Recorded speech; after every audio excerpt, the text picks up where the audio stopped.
बिस्मिल्लाहिर्रहमानिर्रहीम। अस्सलाम वालेकुम दोस्तों और मेरे मोहतरम काश्तकार भाइयों, मैं हूं आपका मेज़बान सदाकत अली और एग्रीकल्चर एवोल्यूशंस में आपका खुशामदीद।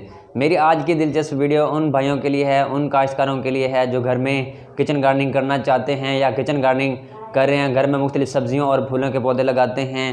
तो ये वीडियो लाजमी देखें कि वो घर में किस तरह कुदरती खाद तैयार करते हुए अपने पौधों की अच्छी नशोनुमा कर सकते हैं, अच्छी पैदावार ले सकते हैं, सेहतमंद सब्ज़ी हासिल कर सकते हैं।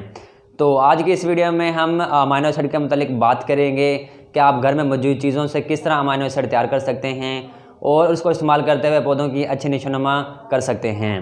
तो इससे पहले बात करेंगे कि अमाइनो एसिड है क्या, तो इसको किस तरह तैयार किया जा सकता है और हमारे पौधों के लिए, हमारे फूलों के लिए या सब्जियों के लिए इसकी क्या ज़रूरत है, इसको क्यों इस्तेमाल करना चाहिए और इसकी पैदावार में क्या असरात हैं। तो ये तमाम मालूमात आपके साथ शेयर करेंगे।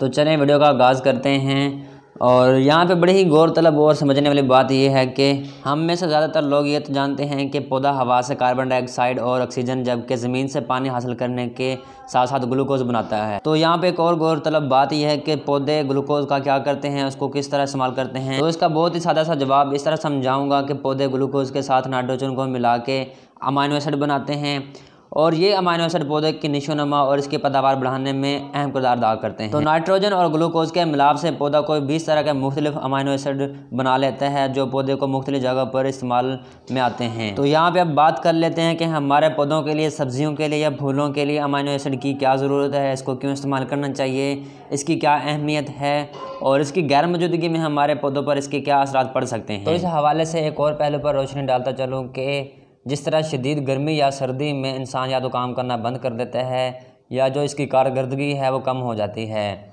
बिल्कुल इसी तरह हमारे पौधों के साथ है कि इस तरह के हालात में जैसे कि शदीद गर्मी या सर्दी में ज़मीन में नमकियात की जो ज़्यादती है उसकी सूरत में जो पौधे हैं अमाइनो एसिड की जो कारकर्दगी है वो कम हो जाती है या बनाना बंद कर देता है। तो इस तरह अमाइनो एसिड की कमी की सूरत में जो पौधे की नशोनुमा है उस पर बुरा असर पड़ता है और इसकी पैदावार कम हो जाती है। इसका मतलब यह है कि अगर हालात ठीक ना हो तो जो नाइट्रोजन, ग्लूकोज और जो दीगर अनासर होंगे जो जिसकी मौजूदगी में पौधा अमाइनो एसिड बनाता है, तो उस सूरत में पौधा अमाइनो एसिड नहीं बना पाएगा और जो उसकी नशोनुमा है वो मुतासर हो जाएगी और अल्टीमेटली जो हमारे पौधे की पैदावार होगी वो भी कम हो जाएगी। तो ये वजह कि अमाइनो एसिड हमारे पौधों के लिए इंतहाई ज़रूरी है। तो इस वजह से एक और रुझान है कि मुख्तलिफ़ तरह के अमाइनो एसिड मार्केट में मौजूद होते हैं जो हम अपने पौधों के लिए इस्तेमाल कर सकते हैं। इसके अलावा एक और तरीक़ाकार किया जा सकता है कि आप इसको घर में भी बनाते हुए पौधों के लिए इस्तेमाल कर सकते हैं, उसकी नशोनुमा कर सकते हैं और अच्छी पैदावार ले सकते हैं और अच्छी पैदावार लेने के साथ साथ अच्छी सब्ज़ी, सेहतमंद सब्ज़ी हासिल कर सकते हैं। तो यहाँ पर हम बात कर लेते हैं कि ये हमने अमाइनो एसिड किस तरह तैयार करना है जिसके बारे में हम बात कर रहे थे। तो आज हम आपको फ़िश मेल या जो मछली का फुजला है या जो वेस्ट मटेरियल है उसके ज़रिए खाद बनाने का तरीका बताएंगे। तो यहाँ पर आपको चंद चीज़ों की ज़रूरत पड़ेगी जिसमें 1 किलो मछली या मछली का जो फुजला है या जो वेस्ट मटेरियल है वो चाहिए। इसके अलावा 5 किलो पानी चाहिए। इसके अलावा 1 किलो जो पुराना गुड़ होगा वो इस्तेमाल करना है। तो इसको बनाने का तरीकाकार यही है कि आप मछली और गुड़ को अच्छी तरह ग्राइंडर कर लें और एक पेंट वाली बाल्टी में पानी लेकर दोनों को अच्छी तरह डाल दें। तो इसको अच्छी तरह मिक्स करने के बाद बाल्टी का जो ढक्कन होगा उसको बंद कर दें। तो इसमें आपने ये करना है कि दिन में 2 दफ़ा लकड़ी के डंडे के ज़रिए उसको हिलाते रहना है ताकि अच्छी तरह मिक्स हो जाए और ये आपका अमाइनो एसिड तकरीबन 20 दिन में तैयार हो जाएगा।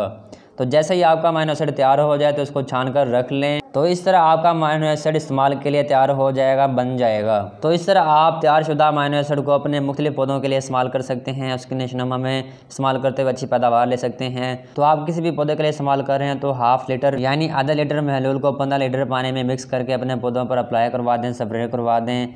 तो ये बेहतरीन तरीक़ाकार है कि आप अमाइनो एसिड इस्तेमाल करते हुए अपने पौधों की अच्छी नशोनुमा कर सकते हैं। तो ये थी तमाम मालूमात कि हमारे पौधों के लिए अमाइनो एसिड की क्यों ज़रूरत है, इसको क्यों इस्तेमाल करना चाहिए, इसकी गैर मौजूदगी में हमारे पौधों पर क्या असर पड़ सकते हैं और इसको इस्तेमाल करते हुए हम अपने पौधों की नशोनुमा किस तरह कर सकते हैं और इसके अलावा इसको किस तरह तैयार किया जा सकता है। तो उम्मीद करता हूँ मेरी आज की वीडियो आपको पसंद आई होगी। अगर पसंद आई तो इसको लाइक भी करें, शेयर भी करें और नई मज़ीद मालूमात के लिए हमारे चैनल एग्रीकल्चर एवोल्यूशंस का भी सब्सक्राइब करें और इसी के साथ हमें इजाज़त दें। अल्लाह हाफिज़।